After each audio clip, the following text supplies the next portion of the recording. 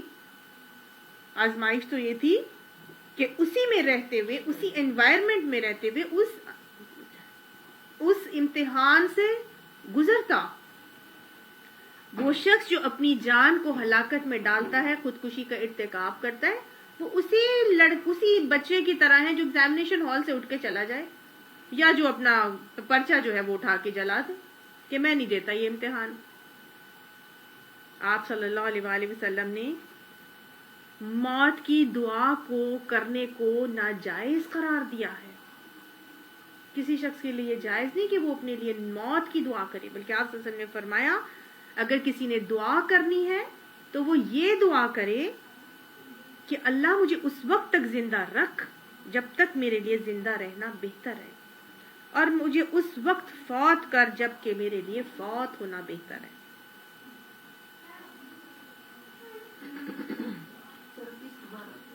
اللہ مجھے اس وقت تک زندہ رکھ جب تک میرے لیے زندہ رہنا بہتر ہے، اور مجھے اس وقت فوت کر جب میرے لیے فوت ہونا بہتر ہے. تو گویا اگر دعا مانگنی ہے فوت ہونے کے لیے یا مرنے کی تو صرف ایک صورت میں جائز ہے. ایک تو یہ انداز ہو دعا مانگنے کا، اور دوسرا یہ کہ صرف اور صرف شہادت کی موت کو اللہ تعالیٰ سے مانگنے کی اجازت ہے. اللہم ارزقنی شہادتاً فی سبیلک. اس کے لیے خوشخبری آتی ہے کہ جس شخص نے خالص نیت سے شہادت کی دعا مانگی اور وہ نہ بھی شہید ہوا تو اللہ سبحانہ تعالیٰ اسے شہادت ہی کی موت لکھوائیں گے اور شہیدوں میں ہی اٹھائیں گے. سبحان اللہ. ان اللہ کان بکم رحیما. بے شک اللہ تمہارے ساتھ رحم کرنے والا ہے، تمہارے اوپر بڑا ہی مہربان ہے. وَمَن يَفْعَلْ ذَلِكَ عُدْوَانًا. جو شخص زیادتی کے ساتھ ایسا کرے گا، یعنی ظلم و زیادتی سے جبرن کسی سے مال کھائے گا باطل طریقے سے، وَظُلْمًا اور ظلم کر کے، فَسَوْفَ نُصْلِيهِ نَارًا بس ہم ان قریب اس کو آگ میں ڈالیں گے. وَكَانَ ذَلِكَ عَلَى اللَّهِ يَسِيرًا. اور اللہ کے لیے یہ بڑا ہی آسان ہے. تو گویا جس عمل پر آگ کی وعید آ گئی وہ عمل کون سے ہوتے ہیں؟ کبیرہ گناہ ہوتے ہیں. تو باطل طریقے سے مال کھانا پھر کیا ہے؟ کبیرہ گناہ. خودکشی کرنا کیا ہے؟ کبیرہ گناہ. دوسروں کو قتل کرنا کیا ہے؟ کبیرہ گناہ ہے. ہر وہ طریقہ جو باطل ہے، سود کھانا، یتیم کا مال کھانا، وراثت میں گڑبڑ کرنا، جو میں نے آپ کو ساری لسٹ گنوائی، اور جہیز، یہ پھر کیا ہو جائے گا؟ کبیرہ گناہ ہو جائے گا، کیونکہ اس میں جہنم کی وعید آ رہی ہے. فسوف نصلیہ نارا. ہم اس میں ان کو عنقریب آگ میں ڈال دیں گے. ان تجتنبوا کبائر. اگر تم سب اجتناب کرو گے کبیرہ گناہوں سے، ما تنہون عنہ جن سے تمہیں منع کیا جا رہا ہے. یعنی اگر تم ان تمام کبیرہ گناہوں سے جن سے تمہیں منع کیا جا رہا ہے اجتناب کرو گے تو ہم کیا کریں گے؟ نکفر عنکم سیئاتکم. ہم تمہاری برائیاں تم سے دور کر دیں گے. وندخلکم. اور ہم تمہیں داخل کریں گے مدخلاً کریما، بڑی عزت والی، آرام اور اکرام والی جگہ میں. کبیرہ گناہوں سے اگر بچا جائے گا تو اللہ تعالیٰ کیا وعدہ کیا ہے؟ ہم تم سے تمہاری چھوٹی موٹی برائیاں دور کر دیں گے. ٹھیک ہے. تو کبیرہ گناہوں کو کچھ تو یہاں پر بتایا گیا، اور کچھ گناہ کبیرہ جو ہے آپ صلی اللہ علیہ وآلہ وسلم نے مختلف جگہوں پر مختلف انداز سے مختلف موقعوں پر بتائے. اور کبیرہ گناہ کو ایک سمرائز کر کے میں آپ کو موٹی موٹی اگر باتیں بتاؤں تو صرف یہ سمجھ لیجئے کہ جب پوچھا گیا تھا کہ گناہ کیا ہے یا رسول اللہ، تو آپ نے فرمایا تھا گناہ وہ ہے جو تیرے دل میں کھٹکے. گناہ وہ ہے جو تیرے دل میں کھٹکے اور تو اس بات پر پریشان ہو کہ لوگ اس سے مطلع ہو جائیں. یعنی تجھے یہ بات ناگوار گزرے کہ لوگ اس پر مطلع ہو جائیں. یعنی تو یہ نہیں پسند کرتا کہ لوگوں کو یہ بات پتہ چل جائے، تو وہ کام بھی کیا ہے؟ گناہ ہے. دل میں کھٹک ہے. آپ نہیں چاہتے کہ وہ کام بعد لوگوں کو پتا چل جائے کہ میں نے یہ کام کیا ہے، تو وہ کیا ہے؟ وہ گناہ ہے۔ لیکن کبیرہ گناہ، وہ تو چھوٹے چھوٹے گناہ ہو گئے نا۔ اور یاد رکھیے گا، چھوٹے چھوٹے گناہ بھی جب مل جاتے ہیں تو وہ ایک بڑا گناہ بن جاتا ہے، گناہ کبیرہ۔ بالکل اسی طرح کہ جیسے گناہ کرتے ہیں تو دل پہ سیاہ دھبا لگ جاتا ہے، اور اگر معافی نہیں مانگی جائے تو وہ دھبا بڑھتا بڑھتا بڑھتا آخرکار سارا دل کیا ہو جاتا ہے؟ سیاہ ہو جاتا ہے۔ ٹھیک ہے۔ حضرت ابن عباس کے سامنے کسی نے کبیرہ گناہوں کی تعداد 7 بتائی تو انہوں نے فرمایا کہ نہیں، 700 کہا جائے تو زیادہ مناسب ہے۔ ابن حجر نے کبیرہ گناہوں کی تعداد 468 بتائی کہ جس کو آپ صلی اللہ علیہ وآلہ وسلم نے مختلف مقامات پر مختلف گناہوں کو کبیرہ بتایا تھا۔ ٹھیک ہے۔ لیکن موٹے موٹے جو کبیرہ گناہ میں وہ آپ کو بتاتی چلتی ہوں۔ ایک تو یہ کہ شرک کرنا، ماں باپ کی نافرمانی۔ آپ نے باقاعدہ کہہ کے فرمایا تھا کہ الکبائر، کبیرہ گناہ کون سے ہیں؟ ٹھیک ہے۔ اس میں شرک کرنا اللہ کے ساتھ، پھر ماں باپ کی نافرمانی کرنا، عقوق الوالدین، پھر یمین الغموس یعنی جھوٹی قسم کھانا، شراب پینا ام الکبائر ہے، ام الکبائر ہے شراب پینا۔ کسی مسلمان بھائی کو پر عیب لگانا جس سے اس کی آبرو ریزی ہوتی ہے،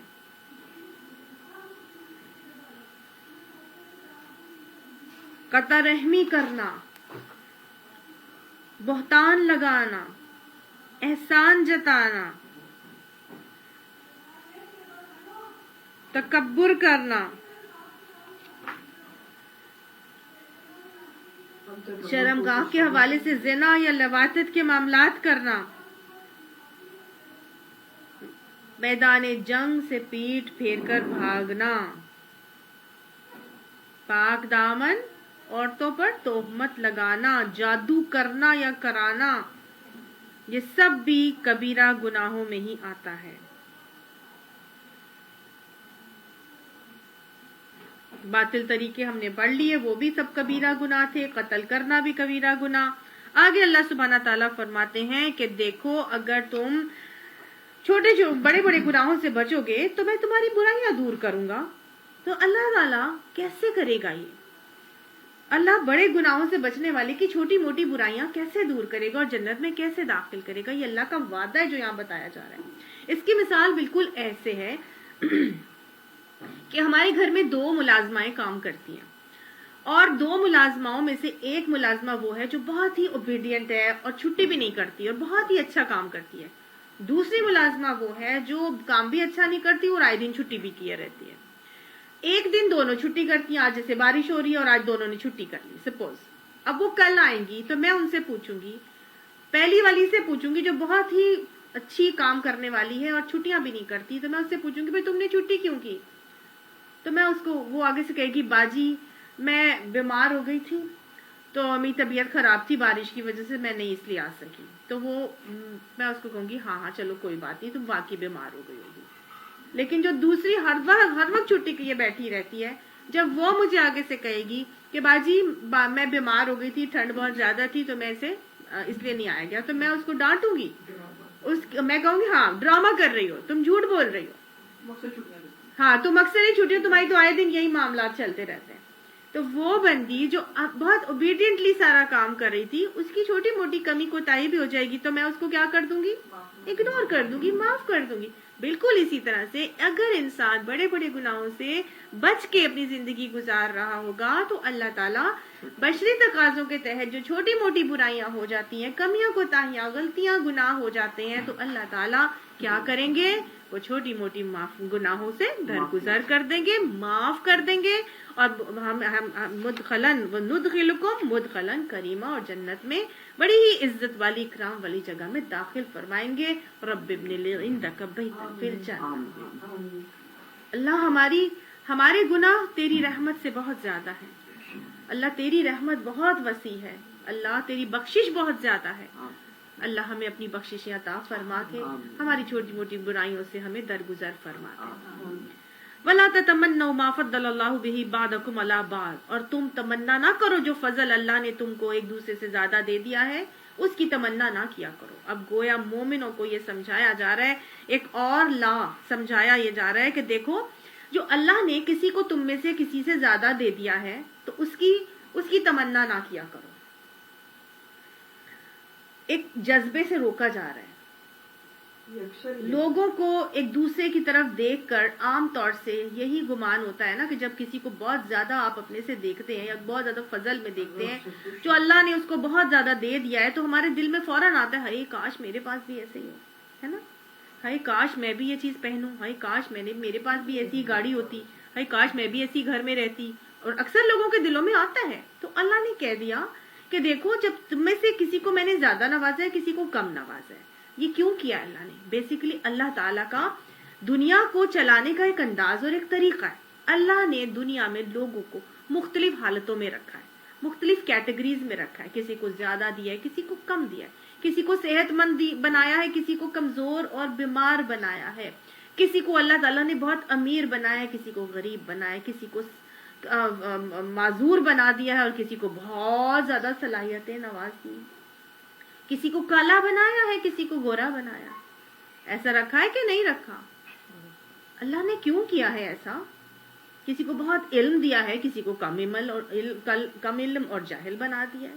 یہ بیسیکلی اللہ نے اس لیے رکھا ہے تاکہ نعمت کی قدر ہو، تاکہ انسان کو جب اپوزٹ حالت کو دیکھتا ہے تو اس کو نعمت کی قدر ہوتی ہے۔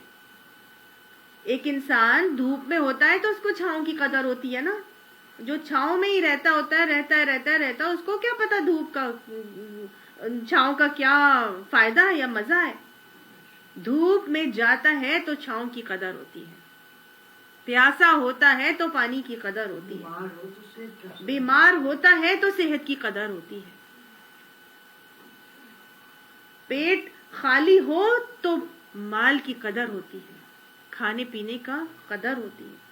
تو یہ اللہ تعالیٰ کے بیسیکلی نعمت کی قدر کروانے کے لیے اللہ نے مختلف حالات میں رکھا۔ اور دوسری بات یہ کہ اللہ سبحانہ تعالیٰ نے اس لیے رکھا کہ اپنے بندوں کو آزمائے، لِيَبْلُوَكُمْ أَيُّكُمْ أَحْسَنُ عَمَلًا، کے لیے دیکھنے کے لیے کہ بھئی جس کو زیادہ دے دیا ہے وہ کیسے اس نعمت پر اپنا رویہ رکھتا ہے، شکر کرتا ہے کہ نہیں کرتا، شکر کے رویے اپناتا ہے کہ نہیں اپناتا، ان نعمتوں کو اللہ کی راہ میں لگاتا ہے کہ نہیں لگاتا، ان نعمتوں کو صحیح جگہ پہ خرچ کرتا ہے کہ نہیں کرتا، ان نعمتوں کو صحیح استعمال کرتا ہے کہ نہیں کرتا، ان نعمتوں سے اللہ کے بندوں کی خدمت کرتا ہے کہ نہیں کرتا، ان نعمتوں کو اللہ کے دین کی اشاعت اور حفاظت کے لیے لگاتا ہے کہ نہیں لگاتا۔ اللہ نے دیکھنا ہے، اللہ نے جس کو نہیں دیا اللہ نے اس کو بھی دیکھنا ہے کہ اب یہ صبر کرتا ہے کہ نہیں کرتا، شکر کرتا ہے کہ نہیں کرتا، کہ اگر ایک نہیں دی تو باقی اتنی تو دی ہیں۔ تو اللہ نے دیکھنا ہے کہ حاجت روائی کے لیے پیروں کے اور درباروں پہ تو نہیں پہنچتا، اللہ نے دیکھنا ہے کہ اب نہیں دیا ہے تو اس کو کیا، یہ آگے سے کیا معاملہ کر کے چلتا ہے۔ اور اللہ نے یہ بھی دیکھنا ہے جس کو نہیں دیا کہ اب یہ حسد کا شکار تو نہیں ہو رہا، یہ جس کو دے دیا ہے اس سے حاسد تو نہیں بن رہا، حسد تو نہیں کر رہا، اور جس کو دیا ہے اس کا لیے اللہ تعالیٰ یہ دیکھتا ہے کہ اب یہ تکبر کا شکار تو نہیں ہو رہا، یہ بغض کینے تو نہیں پال رہا، جس کو نہیں دیا اس کے دل میں بغض کینے تو نہیں آ رہے، اور جس کو دیا ہے اس کے دل میں اور مزید کی لالچ تو نہیں آ رہی، ریا تو نہیں کر رہا۔ دیکھیں اللہ نے کتنی چیزوں سے آزمانا ہے انسان کو، اور جس کو نہیں دیا تھا اس کے لیے اللہ نے یہ بھی دیکھنا ہے کہ اب دوسرے کو دیکھ کے یہ حسرت کا شکار تو نہیں ہو رہا، یہ مایوسی اور ڈپریشن کے اندھیروں میں اور دلدل میں تو نہیں ڈوب رہا، اس کے دل میں حسد کے جذبات تو نہیں پنپ رہے۔ حسد آ رہی ہے اور آتے آتے آتے اس کی ساری نیکیوں کو ایسے تو نہیں ہلاک کر رہی ہے جیسے آگ لکڑی کو جلا کے برباد کر دیتی ہے۔ تو یہ حاسد بن جاتا ہے، جس کو نہیں دیا ڈپریشن کا شکار بھی ہوتا ہے، حسد کا شکار بھی ہوتا ہے، اور پھر کہا جاتا ہے جادو ٹونوں تک چلا جاتا ہے، قتل تک لے جاتا ہے۔ کیسے کیسے معاملات ہوئے تھے نا، جب حضرت یوسف علیہ السلام کے بھائیوں نے حسد کر لیا تھا تو بھائی کے قتل تک پہنچا دیا تھا، کنویں میں ڈال دیا تھا کہ نہیں؟ حابیل اور کابیل کے اندر جو معاملہ ہم نے دیکھا اور پڑھا، اس میں کیا ہوا تھا؟ ایک بھائی نے دوسرے بھائی کا قتل تک کر دیا تھا، اس حسد کی وجہ سے ہی کیا تھا نا۔ یہودیوں کے اندر جب حسد آ گئی تو حضور صلی اللہ علیہ وآلہ وسلم کے ساتھ کیا رویے اختیار کیے جا رہے ہیں۔ مشرکین مکہ کے دلوں میں حسد آ گئی ہے تو وہ نبی صلی اللہ علیہ وسلم کے ساتھ، مسلمانوں کے ساتھ کیا رویے اپنائے جا رہے ہیں۔ یہ سب حسد ہی کی وجہ سے ہو رہا ہے نا۔ مذاق، تنقید، لیگ پولنگ، ہر طرح کی چیزیں کی جا رہی ہیں، اعتراضات کیے جا رہے ہیں۔ اللہ نے یہاں پر بتا دیا کہ دیکھو تم میں سے کسی ایک کو جو دوسرے سے زیادہ اللہ نے نواز دیا ہے، تو جس کو نہیں نوازا وہ جس کو اللہ کے فضل کی تمنا نہ کرے، بلکہ کیا کرے، طریقہ سکھایا اللہ نے آگے، لِلرِّجَالِ نَصِیبٌ مِّمَّا اکْتَسَبُوا وَلِلنِّسَاءِ نَصِیبٌ مِّمَّا اکْتَسَبْنَا۔ مردوں کے لیے اس کمائی میں حصہ ہے جو مردوں نے کیا، اور عورتوں کے لیے اس کی کمائی میں حصہ ہے جو عورتیں کریں گی۔ لہٰذا عمل کرو بھائی، حاصل کرنے کی کوشش کرو، خود جستجو کرو، خود محنت کرو، خود جائز اور حلال طریقے سے حاصل کرنے کی کوشش کرو۔ ہاں، وَاسْأَلُوا اللَّهَ مِن فَضْلِهِ، اللہ سے اس کا فضل ضرور مانگتے رہنا، کیونکہ نعمتیں ساری تو اللہ کی ہیں، فضل سارا تو اللہ کا ہے۔ تمہیں چاہیے تو اس سے مانگو، جس نے وہ دیا ہے اس کو وہ تمہیں بھی دے دے۔ مانگنے سے منع نہیں کیا اللہ نے، خود کوشش کر کے حاصل کرنے کی کوشش کرو۔ حاصل تو بیمار ذہن کا شخص ہوتا ہے نا، سست الوجود ہوتا ہے، خود عمل کرنا نہیں چاہتا اور دوسرے سے لیگ پولنگ کر کے اس کو نیچا دکھانے کی کوشش کرتا ہے۔ تو اللہ نے کہا خود آگے بڑھنے کی کوشش کرو، خود کام کرو، اللہ سے اس کا فضل ضرور مانگو۔ حاجت روائی پہ منع نہیں کیا، دعا مانگنے کو منع نہیں کیا۔ ان اللہ کان بکل شیء علیما، بے شک اللہ جو تم کرو گے اس کا علم رکھتا ہے۔ اللہ کو ہر عمل کی خبر ہے۔ اللہ کی تقسیم یقیناً حکمت پر مبنی ہے، لہٰذا تم نے اگر مانگنا ہے تو اللہ سے اس کا فضل مانگو۔ فضل کس کو کہتے ہیں؟ فضل کہتے ہیں اپنے حق سے بڑھ کر کوئی چیز مل جائے، میں اس قابل نہیں لیکن اللہ تیرا فضل چاہیے، تو فضل عطا فرما دے۔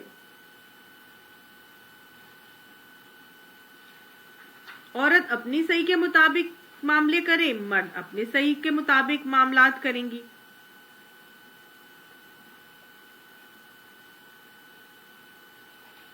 وَلِكُلِّ جَعَلْنَا مَوَالِيَ، اور ہم نے ہر اس ترکے کے لیے، مما ترک الوالدانی والاقربون، یعنی ہم نے ہر اس ترکے کے حقدار مقرر کر دیے ہیں جو والدین اور رشتہ دار چھوڑیں۔ والذین عقدت ایمانکم فأتوہم بنصیبہم، اب رہے وہ لوگ جن سے تمہارے عہد و پیمان ہو تو انہیں ان کا حصہ دے دو۔ ان اللہ کان علی کل شیء شہیدا، یقیناً اللہ ہر چیز پر نگران ہے۔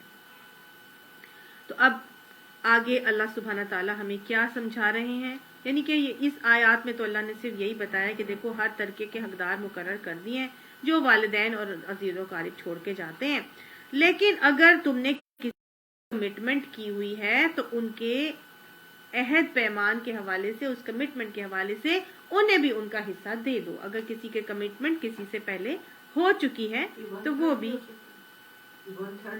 ہاں جی، یہ 1/3 بھی ہو سکتا ہے۔